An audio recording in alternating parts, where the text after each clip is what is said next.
Alright, so 21 Savage just dropped his new album, I Am Greater Than I Was, December 21st, which I thought was dope because, 21 is in his name and 21 the date, so that was kind of clever. It has 15 songs and it runs for 51 minutes. The album cover, we see 21, his eyes are kind of like scratched out. It's kind of like a worn photograph. And the meaning of the title is basically the person he is now is better than the person that he was back then. So just based on that title, you can expect a more mature and a lot of growth from 21 Savage in this day and age as opposed to in the past. So basically, this is an introspective album, which I think is dope and something all artists should do at some point in their careers. But anyways, moving on, standouts for this album, we have A Lot featuring J. Cole. 21 reflects upon his life in terms of the things he's been through. Cole offers commentary on the state of the music industry. 21 says, penitentiary chances just to make a couple bucks. My heart's so cold I could put it in a cup. Gang versus the world, me and my dog. It was us, then you went and wrote a statement, and that really fucked me up. So basically, he's speaking to a situation where one of his previous partners, they were thick as thieves, and then they were facing some time, and he ended up writing a statement, which that's frowned upon when you're in the gang life. And then he says, oh, and Cole says, question, how many faking they streams? A lot. Getting they plays from machines? A lot. I can see behind the smoke and mirrors. And so right here, he's speaking to artists inflating their numbers with fake streams and fake views and everything else, which is easy for artists to do it nowadays because you have these different services that you can pay to get certain amount of views and whatnot. And he's also speaking to artists manipulating album sales and streams and stuff with like bundles and all these other types of loopholes that artists are getting away with. Then he says, some niggas make millions, other niggas make memes. And this right here, I thought was pretty interesting. It's basically a nod to one of the lines on Tory Lane's Lady Freestyle where he says, see, we both be making M's, they be making memes, I be making millions. So I thought that was cool because, as you know, J. Cole, he kind of ducks off from social media, as he was saying, and I think he was speaking about that when him and Lil Pump was talking, how he ducks away from the social media thing. But it's cool that he still has his eyes on what's going on. He says, pray for Tekashi, they want him to rot. I picture him inside a cell on a cot, which is reflecting on how he made it to the top, wondering if it was worth it or not. And this right here I thought was interesting as well. He's speaking to the situation Tekashi's in.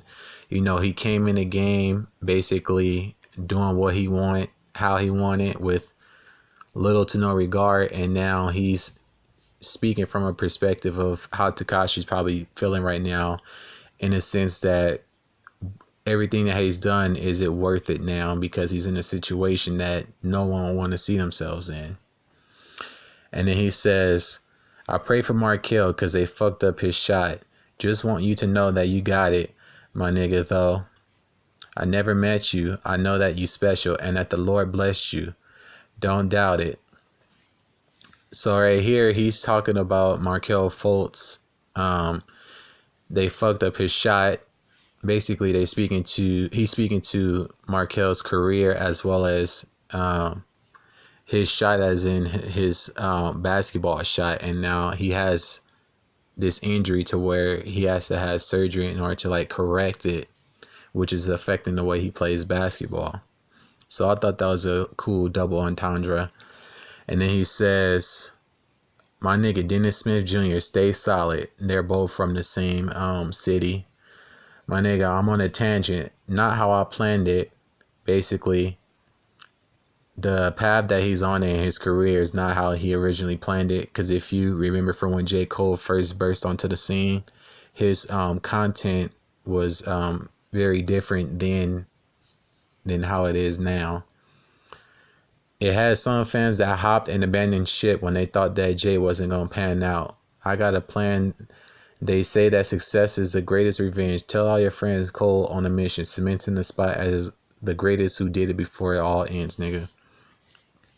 So that line where he says, I had some fans that hopped and abandoned ship, he's basically speaking to how his music took a different turn after Forest Hills Drives, which most people deem as his best body of work, and how after that he came out with For Your Eyes Only and KOD, which both are complete 360s to Forest Hill Drive. And I can say for myself, For Your Eyes Only, I didn't like that album. I mean, I don't like that project at all. Forest Hills Drives, I still think is his one of his best bodies of work. KOD was dope too. So he's basically speaking to how him deciding to go in a different music direction kind of divided his fans.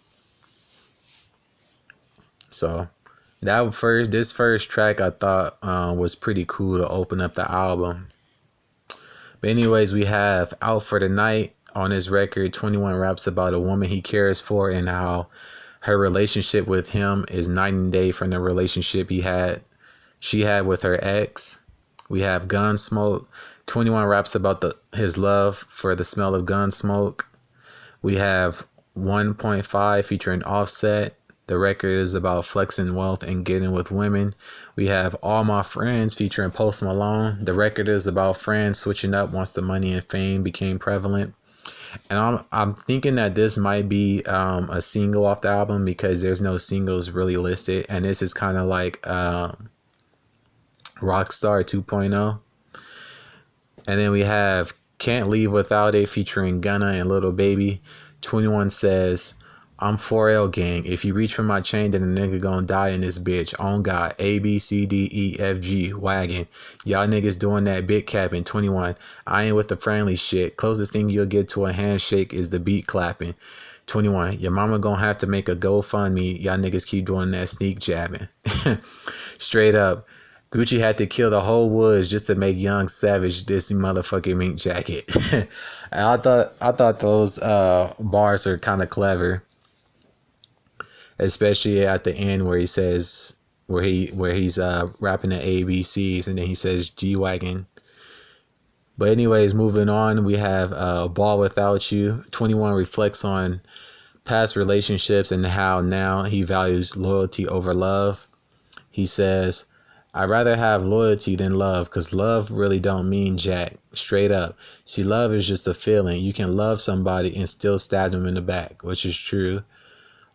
On God. It don't take much to love. You can love somebody just by being attached. 21. See, loyalty is an action. You can love or hate me and still have my back. Facts. I thought that was pretty dope. That's a really interesting perspective upon, love versus loyalty. And I think having that perspective can be good for some people.